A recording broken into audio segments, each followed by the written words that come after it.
దేశంలో ప్రపంచంలో సమకాలీనటువంటి ఒక రాజకీయ ఉద్యమాలలో ఎవరు చేయలేని ఒక గొప్ప పని బీఆర్ఎస్ పార్టీ సాధించింది. బీఆర్ఎస్ సైనికులుగా మనం సాధించడం మనం అందరం గర్వపడాల్సిన అంశం. మొత్తం చరిత్ర 180 దేశాలు ఏదో ఉంటే 180 దేశాల్లో ఈ సమకాలీన పరిస్థితుల్లో ఇంత పెద్ద ప్రజాస్వామిక ఉద్యమం నిర్వహించి ఆ ఉద్యమాన్ని విజయపథంలో నిలబెట్టినటువంటి ఒక చరిత్ర కేవలం బీఆర్ఎస్ పార్టీదే, కేవలం కేసీఆర్ గారిదే, కేవలం బీఆర్ఎస్ పార్టీ కార్యకర్తలదే.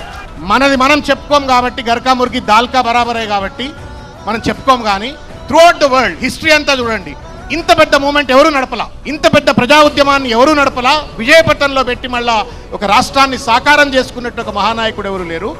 వచ్చిన రాష్ట్రాన్ని కన్న తండ్రి ఎట్లయితే ఒక బిడ్డను సాకుతాడో అట్లా అద్భుతమైనటువంటి ఒక రీతిలో 10 ఏళ్ల పాటు కంటికి రెప్పల తెలంగాణ బిడ్డను కాపాడుకుంటూ మొత్తం జాతి గర్వపడేటువంటి ఒక రీతిలో తెలంగాణను దేశానికే తలమానికంగా నిలబెట్టినటువంటి ఒక పార్టీలో ఆ నాయకుడి నేతృత్వంలో మనం అందరము పనిచేస్తా ఉన్నాము.